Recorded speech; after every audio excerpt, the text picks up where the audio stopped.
muncrat tuh Mang. Dia berdarah tuh. Berdarah campur rambut lagi Mang.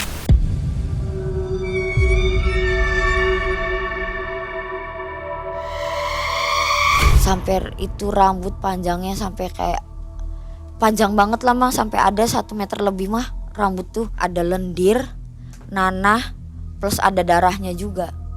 Itu keluar dari kemaluannya dia. Keluar. Baunya bau busuk banget Mang, bau busuk banget itu. Badannya dia juga di kasur tuh campur ada tanah juga Mang di situ. Ada tanah, cuma tanah merah. Lihat coba kamu di kaca itu kenapa? Dia ngeliat di kaca. Dia nggak ngeliat apa-apa Mang. Kondisinya dia ngeliat di kaca itu bening. Mulus aja kulitnya dia. Tapi yang saya lihat di situ luka Mang. Gede, bolong gitu. Menjadi pekerja dunia malam sering dipandang sebelah mata. Pekerjaan yang sungguh penuh resiko. Apalagi bagi seorang wanita yang bekerja dari malam hingga pagi menjelang. Menjadi seorang pemandu lagu di sebuah tempat karaoke. Persaingan di antara rekan kerja pun tak terelakkan. Demi membuat tamu tertarik. Cara menyimpang dilakukan. Memasang susuk, santet menyantet menjadi hal yang biasa agar mendapat banyak pelanggan. Kisah kelam ini dialami oleh Mbak Sela. Assalamualaikum warahmatullahi wabarakatuh. Waalaikumsalam warahmatullahi wabarakatuh. Apa kabar Mbak Sela? Baik Mang. Oke Mbak Sela, terima kasih sudah mau berkisah kembali di Malam Mencekam ya. Iya. Ini berarti kali kedua Mbak Sela berkisah Iya, di betul. sini. Dan yang belum nonton silahkan nonton dulu nih, videonya ada di atas ya. Silahkan dikepoin siapa itu Mbak Sela di kisah yang pertama. Malam hari ini Mbak Sela akan berkisah kepada kita semua tentang kejadian pengalaman hidupnya ketika Mbak Sela bekerja di sebuah kafe ya. Iya. Di sebuah kota lah, nanti kita samarkan saja ya. Iya. Dimana temannya ini mengalami serangan santet Iya. yang membuat temannya sakit ya. Sakitnya Total. itu luar biasa ya. Luar biasa. Ini bukan penyakit medis. Bukan. Jadi persaingan agak lebih menarik, lebih laku lah gitu ya kalau di tempat karaoke. Mungkin Iya. begitu ya. Iya. Mohon maaf nih, barangkali saya salah gitu. Dan Sobat MM, kita ngobrol dulu dengan Mbak Sela. Mbak Sela, di hari-harinya diisi dengan apa nih aktivitasnya? Ya di rumah aja sih Mang. Di rumah saja. Iya. Ngurus anak. Ngurus anak. Papahnya kemana? Bapaknya nggak tahu lah. Bapaknya Kerja. kerja. Baik, kita akan dengarkan kisah di tahun 2019 yang dialami oleh Mbak Sela ketika bekerja di sebuah dunia malam ya. Tempat Iya. hiburan begitulah ya. Tempat hiburan. Silakan Mbak Sela, gimana awalnya?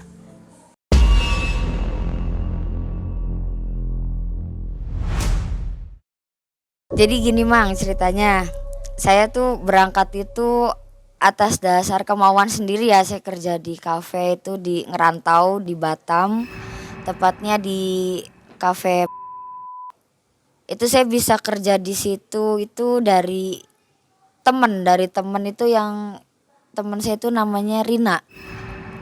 Nah, udah gitu dia ngejelasin semua tuh, dari transportasinya udah dibayarin semua sama maminya atau sama papinya gitu kan. Tinggal kita bawa itu baju buat salin doang sih dari rumah.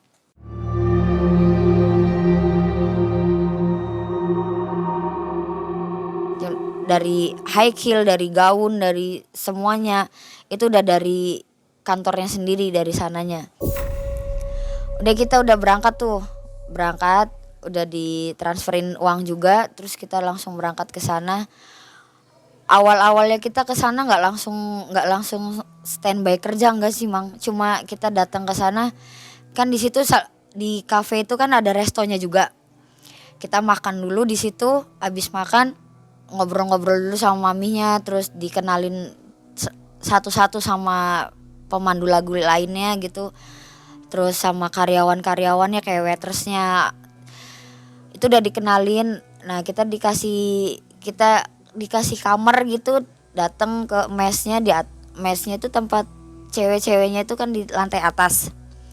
Kita datang ke atas, harusnya kan itu satu kamar itu isinya 3 atau 4 orang ya Mang. Tapi di situ kita kebagian cuma satu kamar itu cuma berdua. Berdua itu saya sama Rina doang. Belum ada, ibaratnya belum ada pemandu lagu baru lagi. Terus datang tuh si ibaratnya kakak senior datang ke kamar.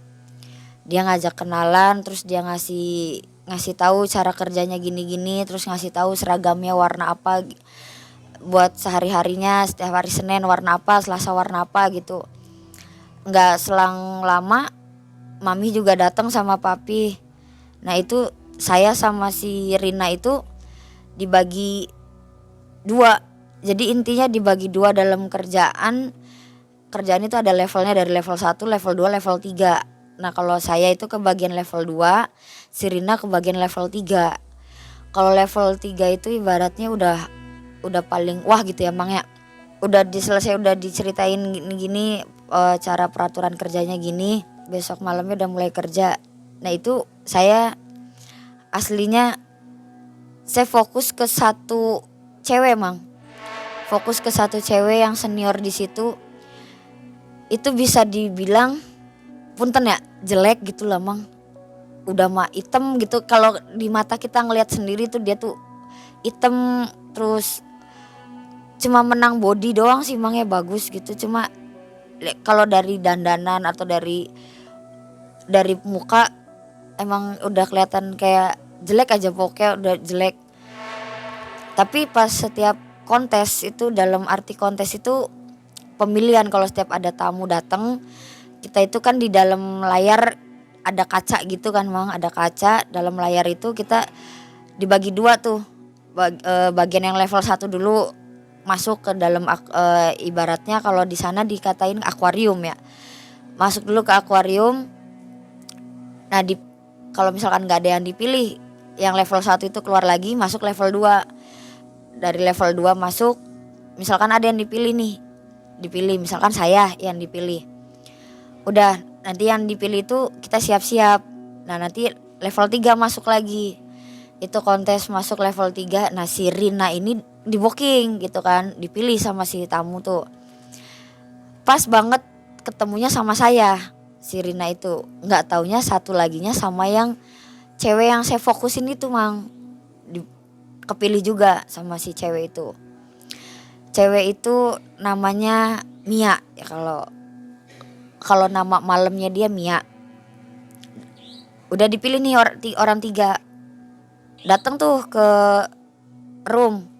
Dia kayak orang gak seneng gitu Mang sama si Rina gitu kan. Udah dari awal udah saya pikirannya udah gak enak aja sama dia.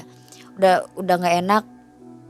Dia mau nyanyi mic-nya diserobot sama si Mia itu kan. Udah, jadi saya bilang ke si Rina, udah Rin, biarin aja, udah kita nemenin tamunya aja, nggak usah ngirauin dia, mungkin dia orang lama di sini, kata saya gitu. Oh ya udah Sel, anterin kita dulu ke belakang katanya. Ya udah ke belakang itu ngobrolin masalah si Mia katanya. Dia kayaknya nggak seneng banget sama saya, kenapa ya? Udah nggak usah dipikirin kata saya Mang gitu kan. Udah yang penting kita sih di sini kerja, udah nggak usah yang aneh-aneh, udah kita kerja aja. Oh, mau dia ngomong apa mau apa udah nggak usah diladenin kata saya. Dia masuk lagi ke room, masuk lagi.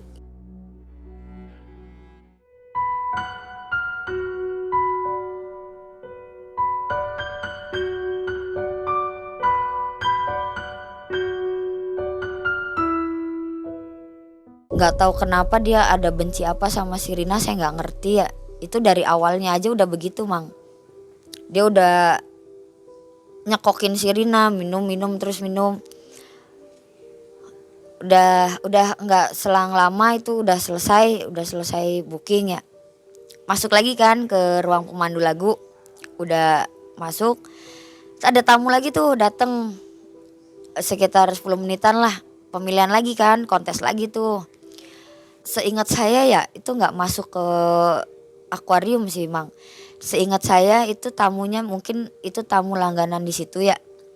Dia masuk datang sendiri, terus sama si mamihnya juga suruh buka pintu, dia milih sendiri ceweknya mau yang mana. Ya orang 3 itu lagi Mang, saya, Rina, Mamia itu datang lagi. tambah satu lah, itu kalau nggak salah ya, sama kakak senior juga itu kepilih 4 pemandu lagu gitu, kepilih 4 orang. Datang lagi tuh ke room, datang ke room. Nah terus si Mia ini kayak orang sengit atau gimana gitu, saya nggak ngerti ya.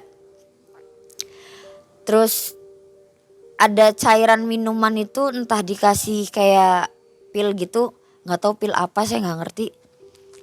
Itu mau saya minum, cuma ditahan sama si kakak senior yang satunya itu, sebut aja dia Kiki lah. Nah sama si Teh Kiki ini dilarang, jangan kamu yang minum katanya.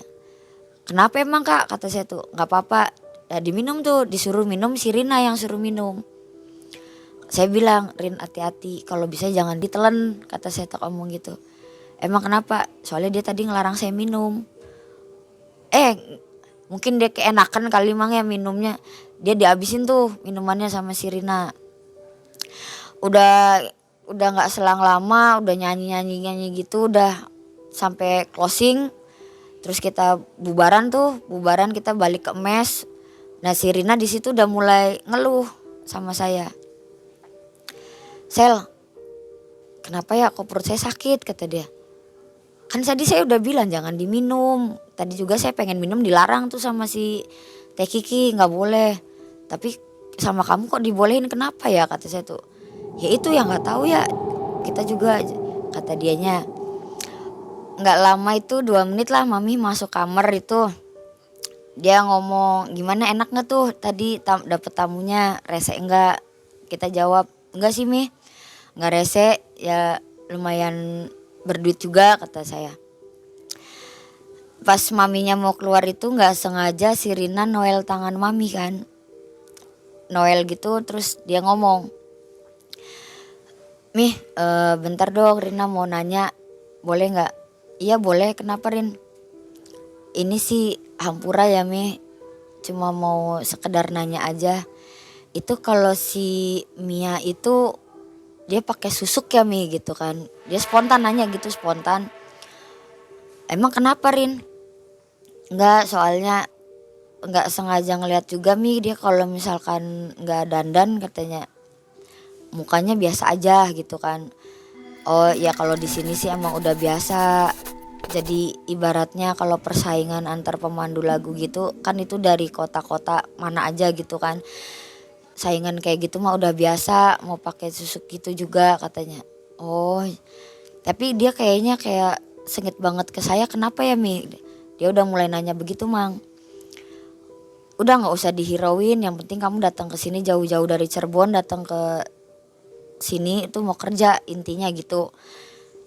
Oh ya udah Mi. Nggak selang lama Mang, besoknya itu si Rina udah ngeluh pusing tuh. Udah ngeluh pusing, dia ngomong sama saya, Sel, kayaknya sehari ini gak berangkat dulu deh. Kenapa kamu, kata saya. Kepala saya berat banget, pusing banget. Lah kenapa kok tiba-tiba, kamu tadi biasa aja, kata saya ngomong gitu. Gak tahu kenapa, ini saya tiba-tiba juga, saya ngerasain pusing banget, terus badan ngerasa kayak berat gitu Mang. Itu si Rina itu tiba-tiba muntah Mang. Tiba-tiba muntah, saya kaget dong, saya madep ke belakang. Kamu kenapa Rin? Gak apa-apa aja, kayaknya masuk angin. Udah gampang nanti biar saya yang beresin, kata dia. Oh ya udah, saya berangkat dulu ya, udah kamu di sini biar nanti saya suruh papi atau mami bawain obat gitu. Mikir saya juga sakit biasa Mang.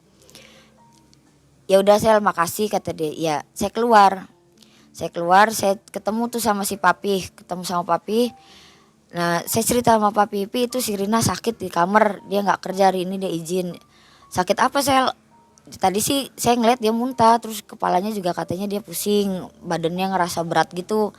Oh ya udah, ntar papi kesana gitu. Nah udah saya tinggal aja tuh, tinggal si papi, saya kerja. Nah saya diomongin tuh sama si cewek itu, sama si Mia itu. Temen kamu mana? Lagi sakit kak, kata saya tuh ngomong gitu. Oh sakit, ya udah deh bagus, kata dia jawabannya. Kok gitu jawabannya? Ya nggak apa-apa, itu seharian full tamu nggak datang, cuma tamunya si Mia doang yang datang. Jadi kalau dibilang itu sepi lah Mang lah, nggak ada tamu sama sekali, cuma tamunya si Mia itu datang. Dan dia juga ngajak saya Mang, ngajak saya, dia ngeret saya, kamu mau nggak di booking katanya. Saya antara takut juga ya di booking sama dia, takut dikerjain juga Mang kayak kemarin itu. Tapi nggak apa-apa lah, lillahi ta'ala, saya ikut tuh. Namanya rezeki kan Mang, nggak mau tak tolak sama saya. Datang, saya ikutan, saya ikut di booking sama dia, sama tamunya dia. Ya biasa aja, minum biasa. Dia mabok, ya saya juga mabok gitu kan. Biasa aja. Udah gitu, nggak selang lama dia cerita masalah Rina. Kalau misalkan ada apa-apa sama temen kamu kabarin saya ya, saya mau tahu. Tuh, kan aneh Mang, kok tiba-tiba bilang begitu. Udah gitu, ya udahlah, saya nggak ngirauin dia pengen ngomong apa, namanya orang mabok OMB emang ya, orang mabok bebas gitu kan. Udah datang, saya pulang tuh, balik lagi ke mes, ke kamar.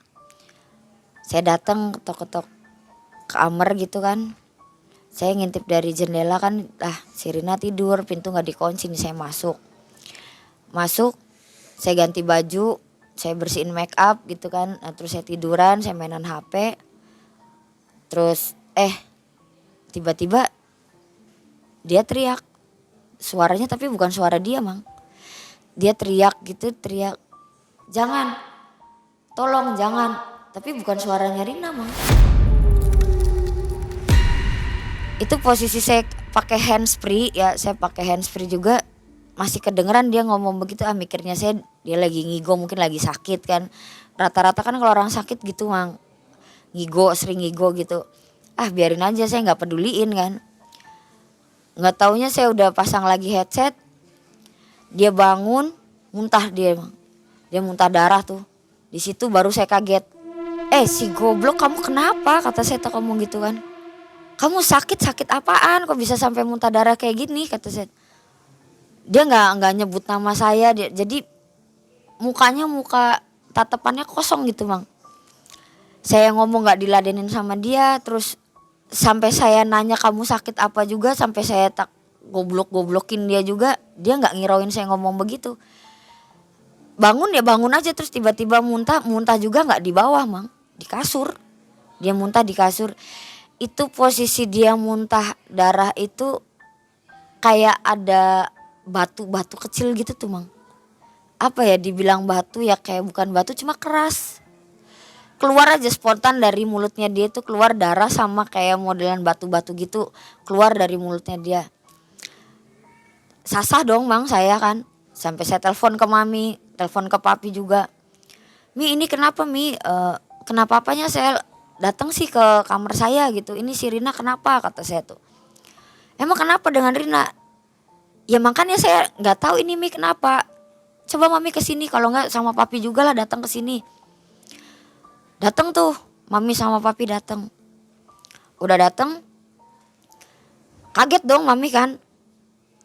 Astagfirullah, kenapa ini? Saya lah yang mana saya tahu. Tadi juga saya lagi ngedengerin musik gitu, Mi lagi mainan HP juga. Dia sempat teriak. Dia teriak apa emang? Kata Papi. Tolong jangan gitu doang Pi. Tak ngomong gitu sama saya. Tiba-tiba dia bangun. Ya nggak bangun gitu sih Pi. Cuma kakinya masih selonjor gitu Mang. Masih selonjor, dia bangun cuma setengah badan gitu bangun. Terus tiba-tiba dia muntah beginian kata saya tuh. Mami keluar manggil yang biasa gantiin spray gitu kan. Manggil si biasa di situ yang bebersih tuh Mbok Ijah lah. Mbok Ijah, dipanggil Mbok Ijah, suruh bersihin itu, gantiin spray gitu. Udah diganti, nggak lama lagi Mang dia muntah lagi. Cuma itu yang keluar rambut. Itu badan dia udah panas, bener-bener panas. Hawa di kamar juga udah nggak karuan hawanya. AC juga itu ya yang dibilang 1 PK juga udah nggak kerasa Mang. Si Rina keringetan nih, kita ikutan keringetan, panas aja di situ. Posisi satu kamar isinya panas, udah mah panas, terus jadi kayak ganjil tuh Mang kamarnya, jadi hawanya hawa ganjil gitu. asa kayak merinding juga saya kan. Wah ini sakitnya nggak wajar nih kata si mami itu. Coba Pipi kamu manggil, itu ngobrol antara mami sama papi ya. Itu ngobrol suruh manggil, kayaknya sih manggil orang pinter mang. Manggil orang pinter itu nggak datang itu, sampai manggil nelpon lagi nggak datang, sampai datang itu pas wayanya adzan subuh baru datang orang pinter itu satu datang, langsung dijemput sama si papi ke bawah, terus suruh naik orang pinter itu. Kan dikasih tunjuk semua tuh mang, ini apa sih bersihan muntahnya tuh kan masih di situ mang. Yang muntah darah dicampur kayak batu gitu, sama yang rambut ada jarumnya gitu, itu masih dikumpulin sama si mami. Ditanyain sama ke orang pinternya. Nah kata orang pinter itu bilang, wah ini sih ganjil, nggak wajar katanya. Ini ada yang mainin. Dia nerawang tuh, dia nyebut, cuma nggak nyebut nama ya mang. Dia nyebut cuma orang sekitar katanya. Orang sekitar yang nggak seneng sama Dek Rina katanya. Itu posisinya dia juga pas orang pinter itu datang, dia kayak berubah gitu mang. Si Rina itu kayak jadi kayak badan tuh kayak ngisi. Terus apa sih? Naudzubillah minalik, kayak mata merah gitu kan, dia mata merah. Nah, tapi rambutnya jiwog mang. Pas di situ dia baru melek tuh, baru ada orang pinter itu datang, dia melek. Nah entah itu pakai bahasa apa mang, saya nggak ngerti ya. Tuh ya orang pinternya itu ngajak ngobrol itu bahasanya pakai bahasa Jawa, cuma Jawa halus mang. Jawa halus, cuma saya nggak ngerti ya, nggak begitu paham sama bahasanya dia. Kamu itu siapa katanya. Cuma si Rina jawab, nggak perlu tahu saya siapa katanya. Nggak perlu tahu saya siapa, saya yang ngejaga anak ini katanya. Kok tiba-tiba dia sakit begitu, tapi kok yang datang yang ngejaganya gitu kan. Bentrok tuh mang, udah abis ngejiwok gitu kan, dia berubah lagi tuh. Dia berubah jadi cantik banget mang, cantik banget. Udah emang aslinya cantik ya, dia berubah cantik, lebih cantik lagi mang. Dia bilang, ulah ganggu incu aing gitu. Nah si orang pinter ini tiba-tiba apa ya, pengen ngomong nggak bisa ngomong, jadi yang ada dia kayak mongkok gitu tuh mang. Terus si orang pinter itunya bilang ke si mami, ini sih nggak bisa dikerjain katanya. Kenapa kok nggak bisa dikerjain? Dia ngikutnya banyak, cuma yang ngerjain dia cuma satu orang, cuma yang ngikutin dia banyak katanya. Tapi kok bisa yang ngikutin dia banyak, terus dia bisa dikerjain sampai kena santet gitu kan ibaratnya. Ya bisa, soalnya dia bayar mahar tinggi katanya. Gak lama kemudian mang, si Rina itu sadar. Dia minta air minum, dia minta rokok, sama saya tak kasih rokok, tak kasih aqua juga. Nah dia sadar itu, dia cuma nanya, Mi saya kenapa, kok tiba-tiba ini saya tenggorokan sakit banget, kenapa? Enggak apa-apa, kamu gak apa-apa, cuma tadi sakit, kamu gak sadar, pingsan gitu katanya.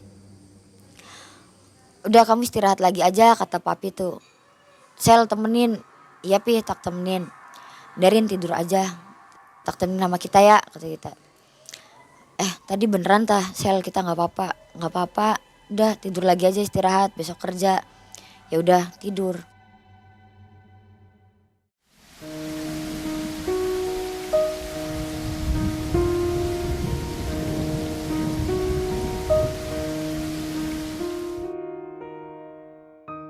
Itu tidur itu pagi mang ya, selesai dia abis kesurupan kayak gitu jam 6-an dia tidur.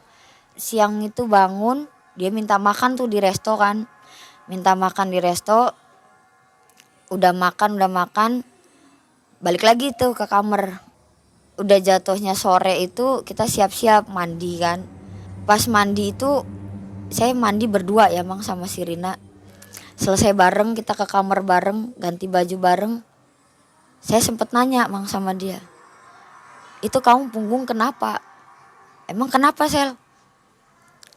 Jadi kayak abu biru gitu tuh Mang, abu biru cuma ngerowak, cuma dia nggak ngerasa sakit atau ngerasa apa, dia nggak ngerasain sakit. Irina kamu tuh sebenarnya kenapa sih, kata saya tak ngomong gitu kan. Emang kenapa sih Sel? Itu kamu coba lihat coba di kaca, kamu kenapa? Sampai segitu kamu ada binatangnya juga di situ, kamu nggak ngerasa sakit apa? Itu ibaratnya gerowak itu bolong emang ya, bolong. Cuma di bagian sini dia bolong. Itu kamu kena air nggak perih, nggak sakit gitu, kata saya. Enggak. Lihat coba kamu di kaca itu kenapa? Dia ngeliat di kaca. Dia nggak ngeliat apa-apa Mang. Dia di kaca nggak ngeliat apa-apa di situ. Kondisinya dia ngeliat di kaca itu bening, mulus aja kulitnya dia. Dia nggak ngeliat ada, tapi yang saya lihat di situ luka Mang, gede bolong gitu. Kamu nggak ngeliat di situ itu ada apa, tapi kok saya bisa ngeliat gitu. Ini sebenarnya kenapa sih? Saya chatan sama mami, chatan sama papi. Pi coba sini deh, kayaknya ada yang nggak wajar lagi nih sama si Rina, kata saya ngomong gitu. Kenapa ya?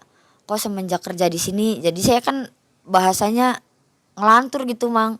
Kok semenjak kerja di sini kok jadi kita ke bawah sampai hal-hal yang kayak gini, kenapa? Tuh terus datang tuh mami sama papi datang ke kamar. Mami sama papi juga ngeliat Mang.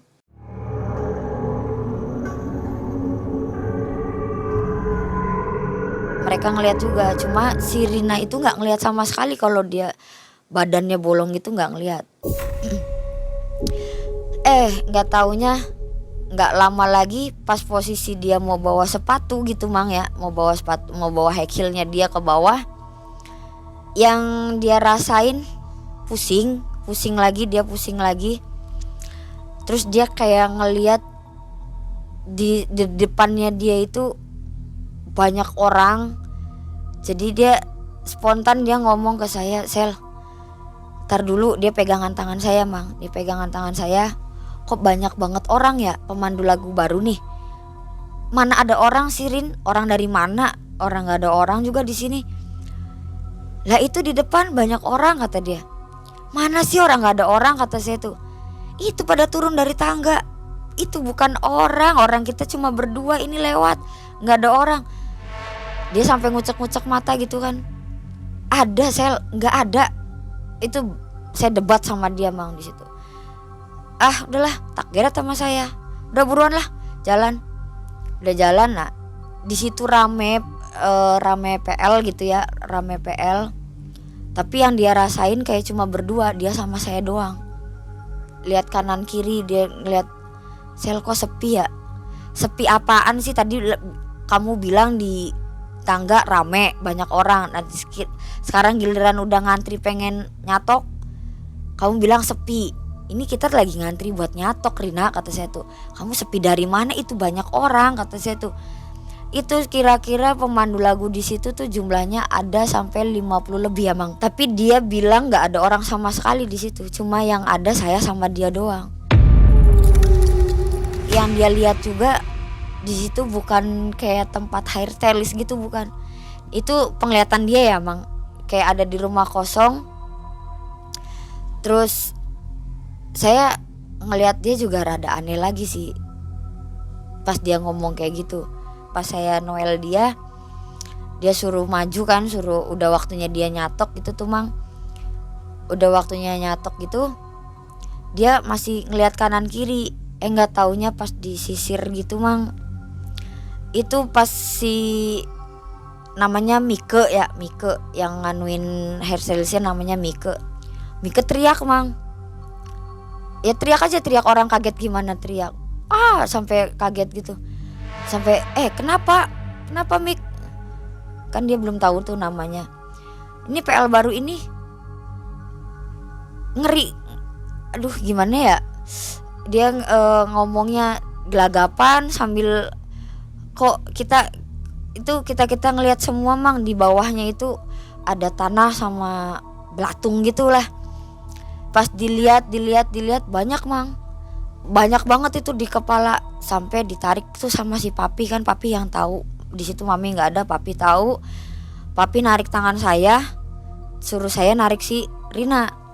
Saya narik Rina, udah masuk ke kamar kan, kita naik lagi ke atas, kita ke mes. Dan kita disuruh berdua nih, nggak kerja nih mang. Si papi nyisirin lagi tuh, bener nggak sih gitu kan. Si papi nyisirin lagi dia, oh udah ini nggak beres ini, kata papi. Ini ada yang mainin nih katanya, kumpulin anak-anak masuk ke aula gitu kan, ke tempat briefing katanya. Kita nggak ikut tuh mang, otomatis kita nggak ikut kan, nggak ikut briefing mami yang briefingin anak-anak. Saya, papi sama si Rina ada di kamar posisinya.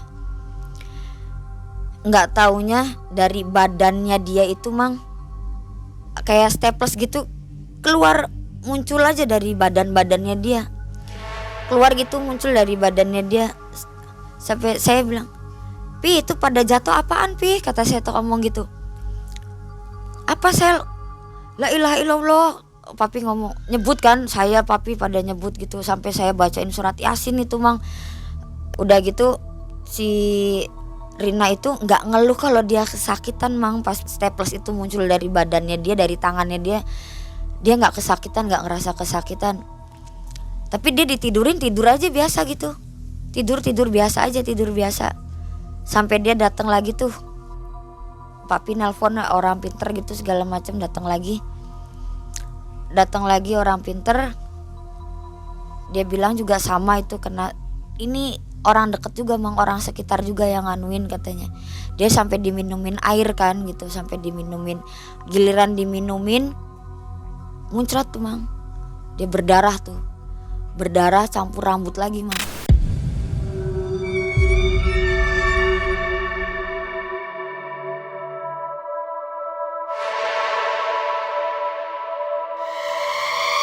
Sampai dia mongkok gitu kan, rambutnya enggak, udah gitu tuh mang.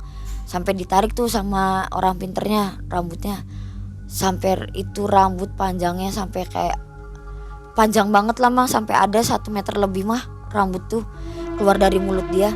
Nah semenjak pas udah dikasih air itu sama orang pinter itu, dia udah sedikit mendingan, terus dia bisa tidur gitu kan, udah bisa tidur. Itu juga tidur dia masih keringet dingin kan, keringet dingin dia masih keluar semua.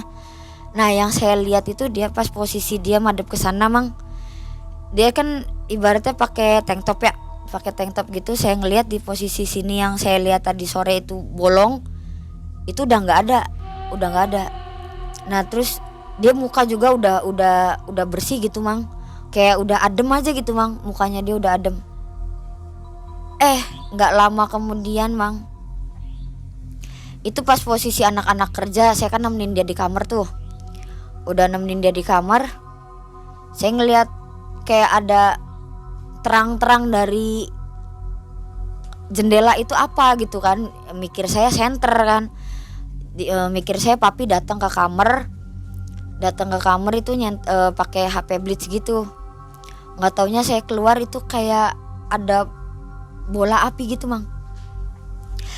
Aduh kayak ada bola api gitu. Itu cuma dia masih muter-muter gitu mang, masih bolak-balik gitu, masih bolak-balik. Saya tutup lagi kan, saya saking takutnya itu mang, saya tutup lagi, tak gebrak gitu, udah tutup. Nggak taunya itu si api itu mang pas berdiri depan jendela kamar saya. Saya megang HP juga, saya gemeteran kan, campur aduk mang di situ. Udah saya takut, merinding, WA-an sama mami atau sama si papi itu. Saya WA, nggak bisa kesana dulu, saya di bawah rame, kata papi kan.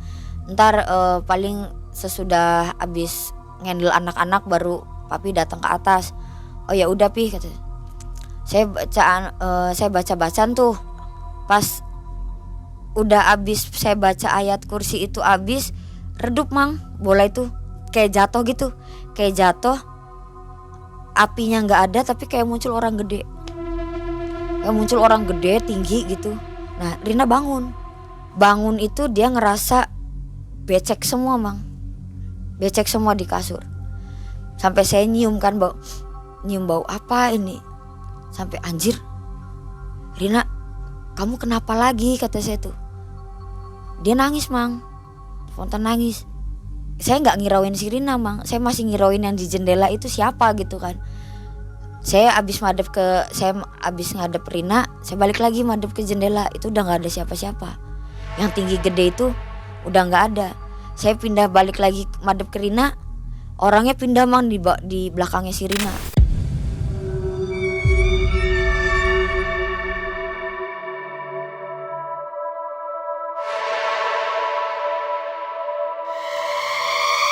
Allahu Akbar, saya kaget kan.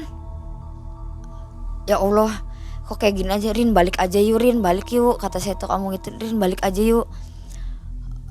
Si Rina itu masih nangis, sel sakit, dibilang kemaluan dia sakit.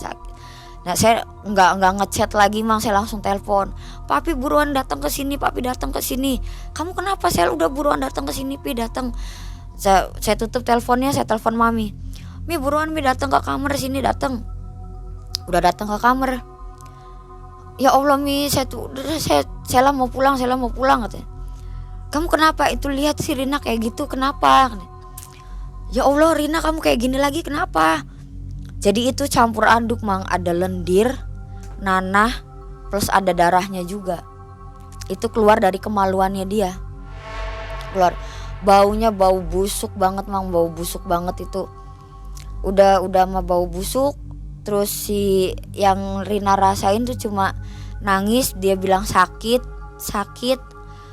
Dia bangun itu juga Mang, bangun posisi tidur itu badannya dia juga di kasur tuh campur ada tanah juga Mang di situ. Ada tanah, cuma tanah merah. Nggak lama mami juga manggil orang pinter lagi. Nah yang terakhir ini, orang pinter yang terakhir ini dia mendal Mang, mendal. Malah dia yang muntah darah juga orang pinternya. Gak bisa ngobatin si Rina ini, gak bisa. Saya bilang ke si mamihnya tuh, Mi ini sebenarnya ada apa sih? Kira-kira Sela tahu nggak ada yang nggak suka sama dia siapa? Kalau dari awal pertama Sela sama Rina datang ke sini itu ada yang nggak suka sama dia itu. Saya sebut dia Mia. Saya sebut Mia, dipanggil tuh Mang. Akhirnya kan Mia itu posisi lagi di booking sama tamunya. Mia dipanggil, digeret sama si papi. Dia datang ke kamar saya. Terus Mia diomongin. Awalnya dia nggak ngaku. Sampai sejauh saya masih kerja di situ juga dia masih belum ngaku kalau dia yang nganuin Mang. Udah saya ngajuin ke si mami tuh. Mi udah telepon keluarganya aja Mi. Daripada ting batingnya saya sama Rina terus-terusan dilanjut kerja di sini, barangkali ada apa-apa dengan dia nanti nyambernya ke saya juga gitu kan. Udah telepon keluarganya aja. Ya udah bener tuh kata papi kan, telepon keluarganya. Nah si Mia itu masih diem aja Mang. Jadi kayak orang masa bodoh gitu tuh. Dia cuma senyum gak enak gitu ngelihat si Rina begitu. Dia pergi tuh si Mia.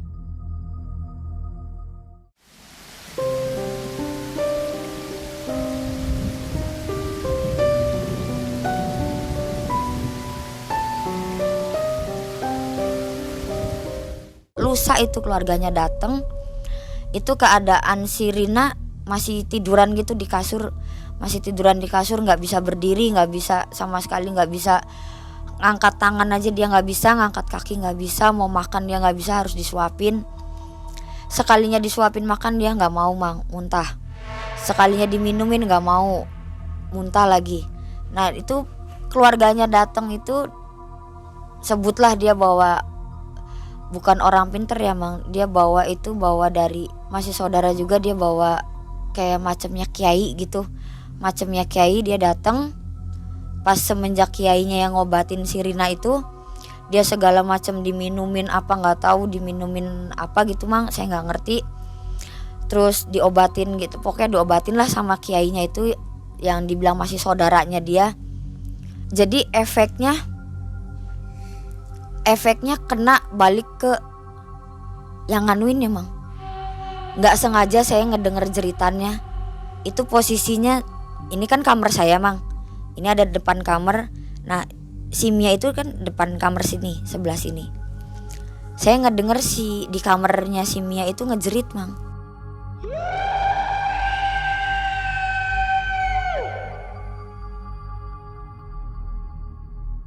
Otomatis yang di kamar kita kaget dong ya, pada kaget semua. Di situ rame, ada mami, ada papi juga. Pas ngebuka pintu kamarnya si Mia, Mianya mang yang begitu. Jadi ganti.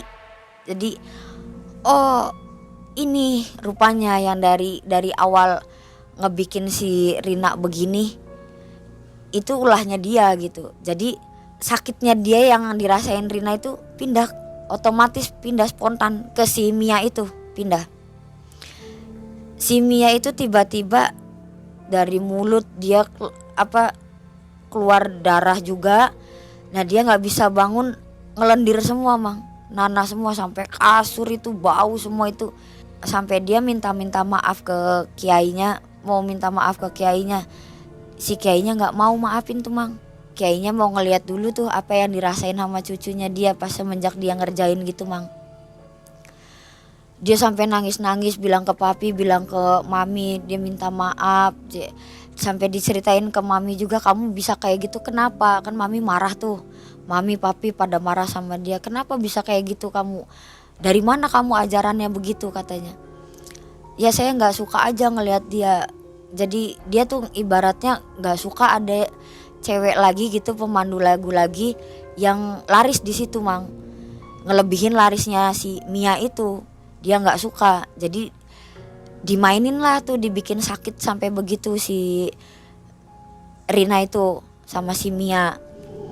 Akhirnya udah dia ngerasa udah bilangnya, ya alhamdulillah ya mang ya, itu sembuh, si Rina sembuh. Nah si Rina juga bilang tuh ke si keluarganya, udah gak apa-apa mah, abah. Dia manggil ke ibunya mama, ke si kiai itu manggilnya abah. Udah abah, gak apa-apa katanya, maafin aja. Jadi masih jiwanya dia masih jiwa kasihan tuh mang, jiwa pemelasnya dia masih ada gitu bang.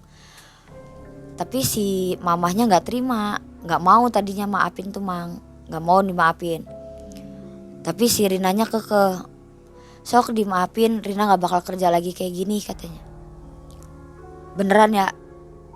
Iya abah, sok sembuhin, kasihan. Rina janji Rina gak bakal kerja kayak gini lagi. Dan Rina mau hidup normal aja katanya kan. Udah gak mau kerja malam lagi. Jadi ibaratnya disembuhin tapi masih ada masa pemulihan emang ya. Belum sembuh total gitu. Cuma itu kemaluannya masih nanahan, masih lendir gitu emang masih. Cuma udah disembuhin sama si abah. Cuma si abahnya bilang, nunggu sampai bener-bener kamu tobat katanya, bener-bener nunggu sampai kamu tobat, bener-bener sampai kamu nggak syirik sama orang, itu kamu bakalan sembuh dengan sendirinya, obat saya bakalan ada di badan kamu kata si abah itu. Itu nangis-nangis mang sama si abah tuh sampai dia minta maaf, sujud, pengen sujud ke Rina juga dia susah, pengen berdiri dia susah, pengen apa susah. Akhirnya entah itu belum sampai seminggu lah, baru 5 hari si Rina udah bisa jalan, udah mau pulang. Terus dia buka pintu si Mia tuh, pintu kamarnya Mia, mau izin pamit kan sama papi sama mami juga. Mau izin pamit pulang sama si Mia juga. Ya alhamdulillah Mianya juga sembuh. Mianya sembuh, cuma ya gitulah, jadi kayak rada apa ya mang, kayak linglung, kayak orang linglung, dia nggak tahu itu. Jadi kayak kadang ketawa sendiri gitu tuh mang. Jadi kayak dia bikin orang sakit, dia disembuhin juga, dia yang kena sendiri, dia yang edan gitu tuh mang. Jadi dia tuh posisinya pas kita mau pamit mau pulang ke kamarnya dia tuh lagi sisiran, lagi ngacaan gitu, sambil ketawa-ketawa sendiri dia. Pas ngelihat ke kita, dia nyengir gitu, kamu siapa gitu, jawab kayak orang gila aja mang. Itu sampai dia dipulangin tuh sama si mami. Terus itu kan saya posisi nggak langsung pulang tuh Mang, nggak langsung pulang ke rumah, saya nginep dulu kan di rumah si Rina. Ada selang waktu sih berapa hari gitu. Terus si mami itu nelpon ke si Rina, nelpon ke Rina, gimana kabarnya, sehat apa gimana gitu kan. Terus si Rina jawab sehat katanya. Oh, nah saya yang penasaran, saya ngomong, oh ya Mi, gimana kabarnya kami ya? Ya itu baik sih baik, cuma ya jadinya linglung sel katanya. Sampai sekarang dia bilang linglung. Ya nggak tahu kalau sekarang ini di keadaannya kayak gimana, saya nggak ngerti Mang. Udah lama nggak ketemu juga. Mbak Sela, sebelum berakhir video ini mungkin ada saran atau pesan untuk mereka yang masih melakukan profesi ini. Silakan Mbak. Ya kalau kata saya lama ya sarannya buat pemandu lagu gitu ya LC, kerja sportif aja gitu tuh Mang, gak usah sampai ada saingan sampai kayak gitu. Kasian, ibaratnya kasihan ke badan yang disakitinnya gitu juga kan, nanti toh otomatis kena ke badan kita sendiri kan jadinya, kayak yang kasusnya si Mia itu. Jadi udah yang wajar-wajar aja, nggak usah sampai nyantet begitu. Saya nggak ada hak buat ngelarang mereka yang mau kerjanya sebagai profesinya jadi pemandu lagu atau mau jadi ibaratnya ya yang kerja karaoke gitu, yang open BO atau mau apa gitu. Saya nggak ngelarang, cuma ya yang saya saranin udahlah gitu, kerjanya yang kerja seperti itu tinggalin gitu. Ya janganlah sampai sekiranya main-main dukun atau main santet atau main-main hal-hal yang goib gitu, nggak usah sampai yang begitulah maksudnya. Sobat Malam Mencekam, demikian kisah yang menginspirasi kita dari Mbak Sela. Mudah-mudahan kita terhindar dari hal-hal buruk dan jangan lupa selalu dekatkan diri kita kepada Allah Subhanahu wa taala. Mang Ei dan tim undur diri. Terima kasih Mbak Sela. Assalamualaikum warahmatullahi wabarakatuh.